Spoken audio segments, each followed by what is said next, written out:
Hit it, bud. Hello, everybody. Welcome again to Keystone Film Review. We just saw Heretic. Yeah. Ooh, I decided I'm going to do this after everyone now. Written and directed by Scott Beck and Brian Wood, starring Hugh Grant, Sophie Thatcher, Chloe East, and maybe Topher Grace. I don't know. You have to see it to find out. Is that him? Yes, this, of course, is an A24 movie about Mormon missionaries who go to visit this man, Hugh Grant, and he's kind of creepy. Got a little bit of the weird. He's a little bit of the weird, and dark things happen, or do they, or aren't they, or will they? You got to see the movie to find out. This was high on my radar once I saw the trailer. The first trailer. I haven't seen any subsequent trailers, but the first trailer showed just enough without showing any more than it needed to. And I appreciated that. We need more trailers like that. We got lucky enough that it just kept playing that one trailer. Yeah. And usually we have to see, all the trailers that ever drop. Yeah.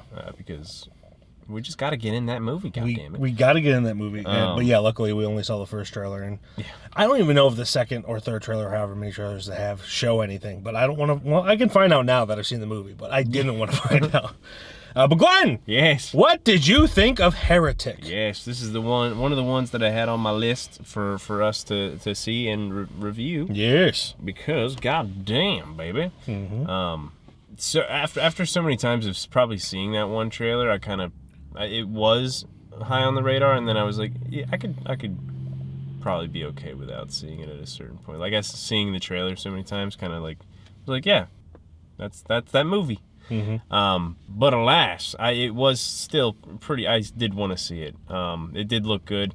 I think the big thing with the trailer that was conflicting with me was like that big ass fucking maze at that last shot of the trailer. I'm like, how are they gonna do that? Yes, but they did it in a way. That is a thing. Believable. Believable in indeed. a way that is believable. Because I was ready for this to be just kind of batshit. The scene, the set doesn't make sense. Yes.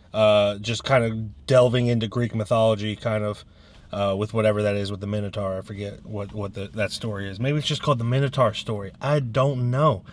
But I was prepared for it to just be completely bonkers. But what actually surprised me is that, well, obviously not very believable, it's more grounded in reality than I was expecting. So I appreciated that.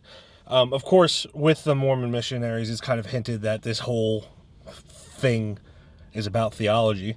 And I found the conversations that were had about it very interesting. I thought the two writers did a very good job, writing those scenes. Hugh Grant killed those scenes. His delivery was great. He was the most charming creep in the world. Yeah. As much as I love, I'm just like things like South Park and whatnot.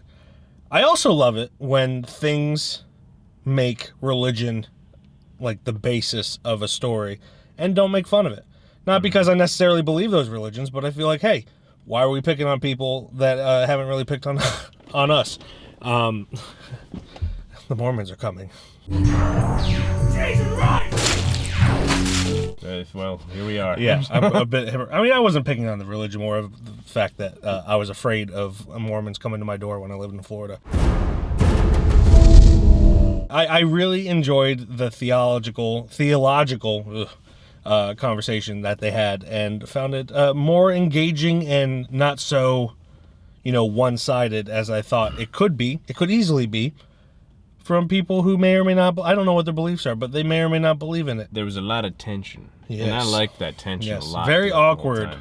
Like, there was a lot of laughter because of how tense and awkward it was.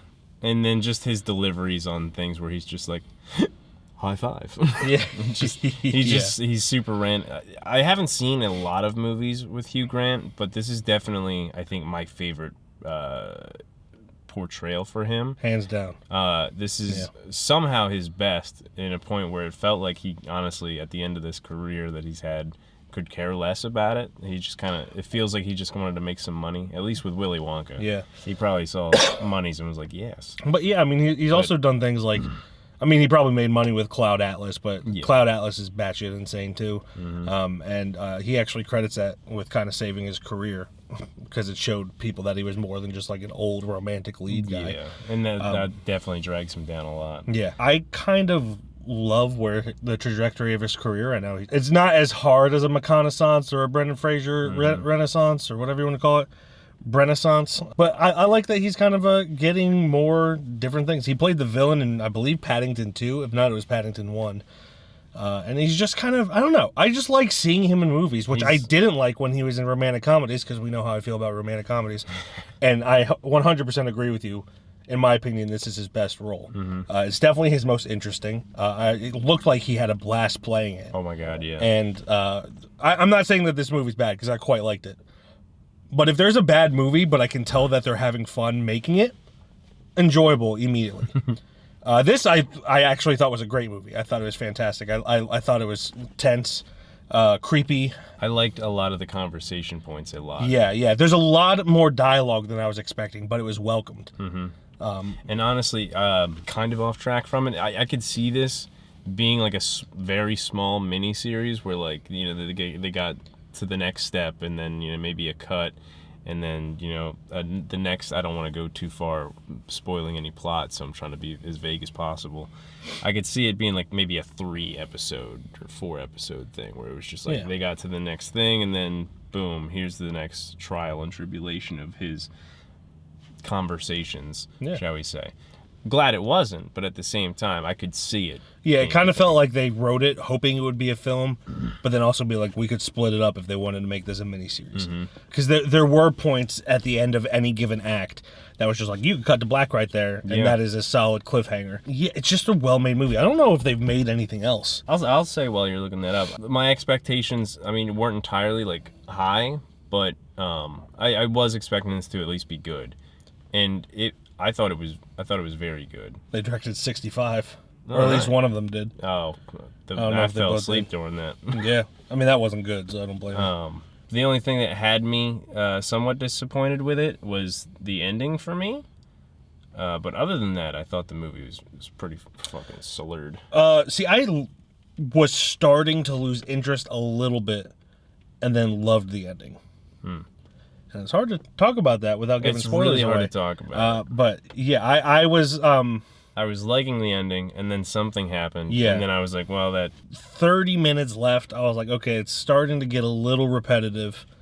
And the conversation just keeps going in circles, which is kind of the point, but it's not necessarily interesting to watch. And then at the very end, it gave me chills what happened at the end. And it's hard to do that. And it was I don't know if it's a bold choice or if it's a safe choice. It's one of those things that, like, it could go either way depending on who you talk to. It's either safe or it's bold. But yeah, I thought it was an interesting choice regardless. I think I don't have anything different for the ending. I don't think there's a better way they probably could have done it. Yeah. I don't have anything in my hands to tell them that they could have done anything different.